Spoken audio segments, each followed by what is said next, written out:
I'd never imagined my lowest moment would take place in the backyard of a lake house in Vermont. But there I was, 30 years old, wrists tied behind a splintered dock post, barefoot on cold flagstone, surrounded by relatives who once pretended to love me. Laughter echoed like static, sharp, cruel, inescapable. My father stood nearby, swirling a scotch like it was just another family get-together. He raised his glass toward me, grinning like he was proud of some cruel punchline. "You've always been a disgrace, Camille," he said, loud enough to entertain the crowd. "A parasite with no spine." A few uncles laughed. My cousin pulled out her phone and hit record. I stood still, not flinching, not speaking. They wouldn't get the satisfaction. My mother sat in a wicker lounge chair by the fire pit, pretending not to watch. But this entire performance, it was her idea. "You always thought you were better than us," my sister Vanessa muttered as she passed in her silver cocktail dress. "You're just pathetic." My knees trembled, my pride was ashes. I'd been labeled the black sheep, the soft one, the failure. And then, the sound. A deep, smooth engine rolled up the gravel drive. Conversations froze, jaws slackened. A black Rolls-Royce came to a stop at the gate. The engine clicked off, doors unlocked, and out stepped him. Alexander Reed. 6 months vanished from memory in a breath. He stood tall, regal, deliberate, in a charcoal wool suit that looked custom-grown, not tailored. His eyes scanned no one but me. My pulse faltered. He strode toward me, every step cutting through the thick, shame-soaked air. Guests parted without thinking, like the tide making room for a storm. He stopped, right in front of me. His jaw clenched at the rope digging into my skin. "Camille," he said, his voice low and lethal. "Who touched you?" Gasps spread like fire. "You'll ones." My father blinked, as if Alexander had spoken in some foreign dialect. My mother shot to her feet, her chair screeching across the stone tiles. Alexander didn't wait. He slid a slim blade from inside his coat. Quiet, clean, and cut through the rope binding my wrists like it was thread. I didn't even exhale. I couldn't. I just stared, stunned, as he gently took my hand, lifted it, and kissed the raw bruises, with such care that my throat locked tight. Then he turned to face the crowd. "This woman is my wife," he said, voice smooth and lethal, "and I want to know which one of you thought tying her like an animal was acceptable." The yard froze. Vanessa's wineglass cracked against the patio. My mother whispered, "Wife?" as if the word offended her very lungs. My father's mouth opened but no sound emerged, and then came the line that turned smugness into shock. "This house? I bought it last week." He glanced at his watch. "You've got 15 minutes to leave." I watched it happen. Shot crashed through self-righteous faces like a wave. My father stood stunned, glass dangling from limp fingers. My mother blinked like gravity had abandoned her. And Vanessa? She looked at Alexander like she'd just seen a ghost walk through fire. I rubbed my wrists as Alexander turned to me, softer now. "Did you ever tell them?" I shook my head. I hadn't. Not about the businesses we built. Not about the debts I'd paid. Not about anything. He looked at the frozen crowd. "Camille didn't say anything because she's still more loyal to this family than any of you ever deserved." And then, quieter, this house was in foreclosure, taxes unpaid, creditors circling. She drained her savings, sold her car, just to buy you more time. The same people who mocked my thrift store shoes now stared at me like strangers.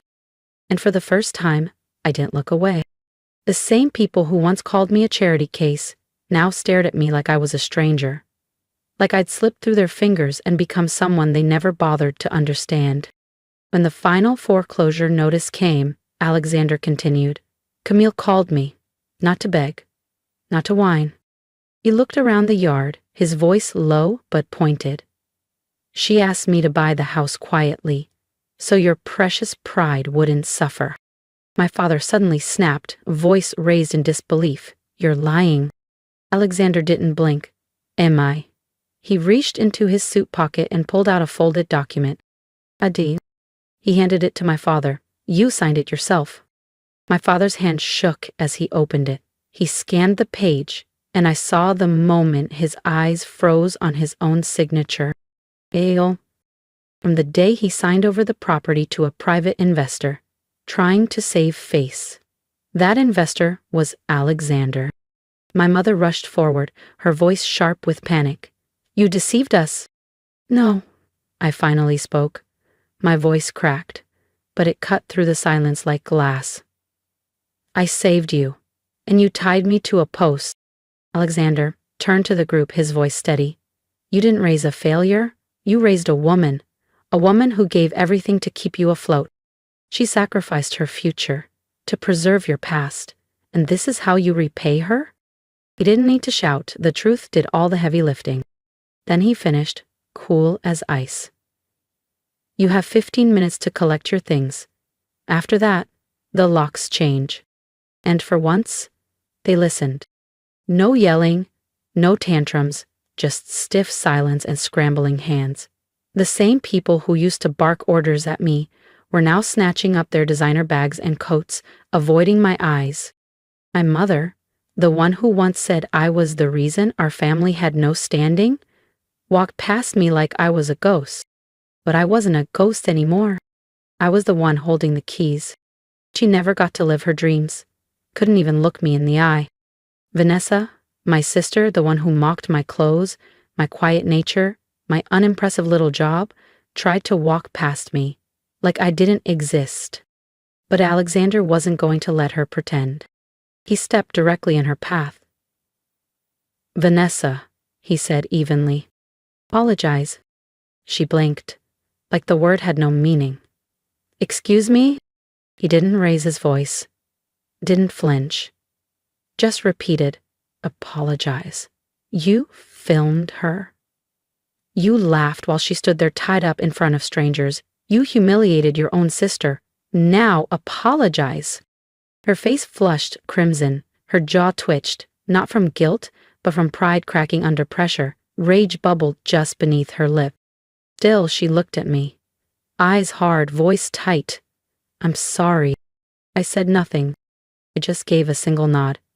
And somehow, that crushed her more than any screaming ever could. My father walked past next.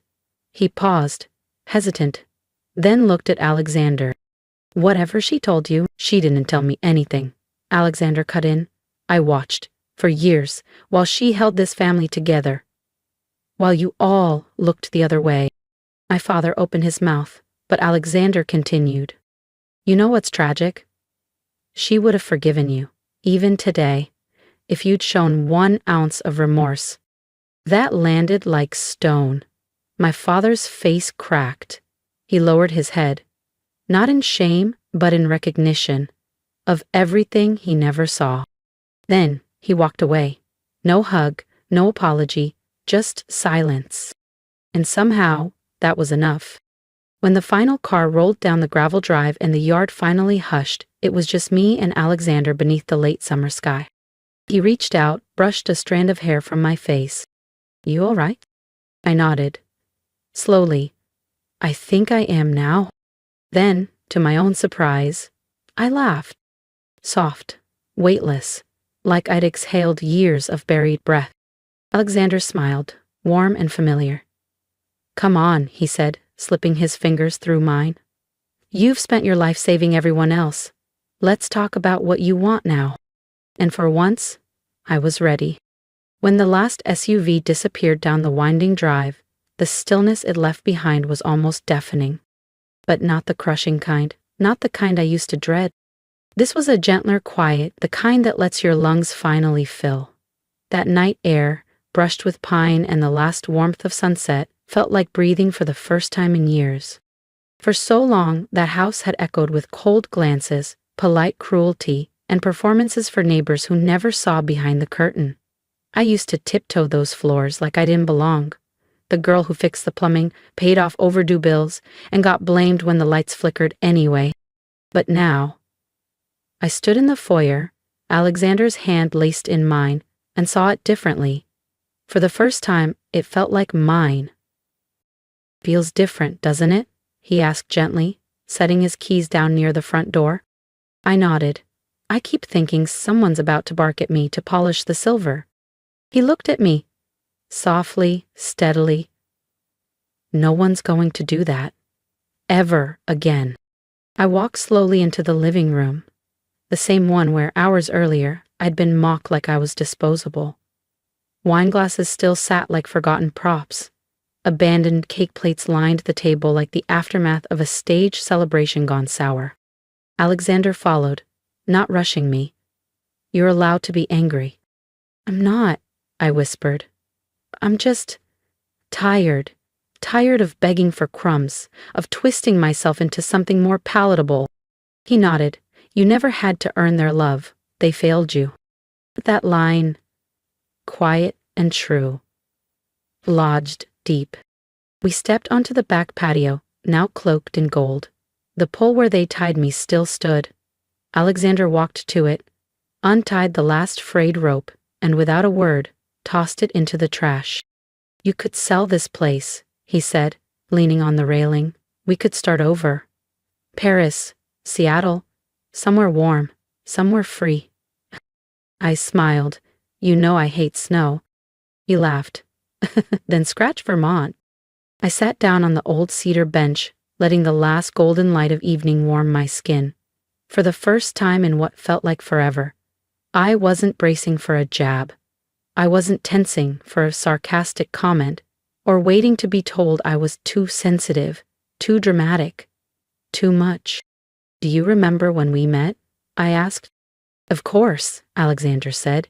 You were juggling 2 jobs, finishing night classes and still managing your father's bookkeeping while making sure your mom had her prescriptions. And you, I smiled, were living above that used bookstore downtown, building a software company in a rented hoodie no investor would touch? He laughed. You were the only one who believed in it. I looked at him. I didn't see a billionaire. I saw someone stubborn, brilliant, kind, and I saw someone with more heart than the entire family she was drowning in. That quiet settled again, soft, welcome. We sat there for a while. No need to speak, no need to defend or explain. Just stillness. Just peace. Eventually, I leaned my head on his shoulder and whispered what I hadn't dared say aloud in years. I want to start over. I want a life that's mine. He turned, brushing my knuckles. Say the word. We'll build it, brick by brick. No more proving anything to anyone. And somehow, the house behind us didn't feel like a prison anymore. It felt like a door opening. Funny how peace arrives. Not with a bang, no applause, no spotlight. Just a quiet breath you didn't realize you were holding. That night, after everyone had gone, we sat on the living room floor, backs against the couch, lights off. Nothing but the hum of crickets and the weight of a silence that finally felt safe. Alexander took my hand, fingers softly tracing where the rope had once cut, like he was learning every wound, just to help it heal. I looked around at the perfectly staged family portraits still hanging. I walked to one, took it down, turned it over. Keep it, he asked. I shook my head, laying it face down on the table. That's not who I am anymore. Because the truth is, I spent years trying to fit inside a frame someone else painted, playing the dutiful daughter, the quiet sister, the fallback plan. They called me dramatic when I stood up for myself, selfish when I set boundaries, and invisible when I succeeded without their permission. But now, I didn't need permission or their approval. The next morning, I woke in my own bed, sunlight filtering through open windows and the clean scent of rain-soaked pine drifting in. The air was different. The house felt like it had finally exhaled after years of holding tension in its walls. Alexander had already brewed coffee. He handed me a cup like it was instinct, like this was our rhythm now. For the first time in forever, I didn't feel like I was waking up in hostile territory. I felt whole. Over the next week, we cleared the place room by room. I packed away my parents' things without tears, just clarity. I wasn't grieving. I was letting go. I'd carried their burdens long enough. In the attic, we found my old notebooks. the ones I used to scribble in when the house was too loud to speak. Inside one was a list titled, "Things I'll Do When I'm Free." Alexander leaned over my shoulder and smiled. "Learn to paint a sunset?" he teased. I laughed. I didn't say they were big dreams, just mine. "Then let's get you some paint," he said, kissing the top of my head. We turned the dusty study into a bright art room. He built the shelves himself. I filled them with messy canvases and forgotten colors. Every stroke felt like a part of me returning. We started eating dinner at the old oak table, the same one where shame used to sit between us. Now it held candles, fresh bread, stories, and warmth. One night, Alexander came home with a key and dropped it into my hand. A cabin, up north. Lake view. No neighbors, just sky, trees, and quiet. I looked at the key. "You're not running away, are you?" He shook his head. "I just want you to know, from now on, you have options, not obligations." That was when I knew. This life was mine now, not borrowed, not earned through sacrifice, just mine. A few months later, a wedding invitation arrived. A cousin's engagement. My name was spelled wrong. The envelope read, "Camille and guest, if any." Alexander raised an eyebrow. "Want to go?" I smiled. "No, but I do want to send something." I pulled out a photo. Me and Alexander at a global tech summit, smiling beside his innovation award. I signed the back. "From the useless child. Thank you for setting me free." I slipped it into the envelope. No bitterness, no vengeance. Just truth and peace. Now when I wake, I water my herbs. I paint. I walk barefoot on the porch with coffee in hand while Alexander hums off-key and flips eggs in the kitchen. We laugh, not because life's perfect, but because it's finally real. I don't know where we're heading. I don't need to. All I know is the girl they tied to a post that day, she's gone. In her place stands a woman with her own voice, and a love that never asked her to shrink. And if I could speak to that broken girl, bruised, humiliated, barely standing, I'd whisper, "Hold on, you're not finished yet. The best part's still coming." If my story stirred something in you, if you've ever felt overlooked, silenced, or told you're too much or not enough, leave me a comment. Tell me what part of this journey resonated with you. Because I promise you're not alone. And maybe, just maybe, if we speak up together, someone else will find the strength to stand up too. I spent years shrinking myself to fit into rooms I was never meant to stay in. Don't do that.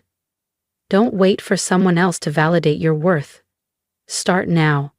Build your version of peace, brick by brick, word by word, color by color. If you believe in second chances, in quiet strength, and in becoming the hero of your own story, then I'd love for you to be part of this community. Like, comment, and subscribe. Because healing doesn't happen in silence, and neither does the next chapter. Let's turn the page together.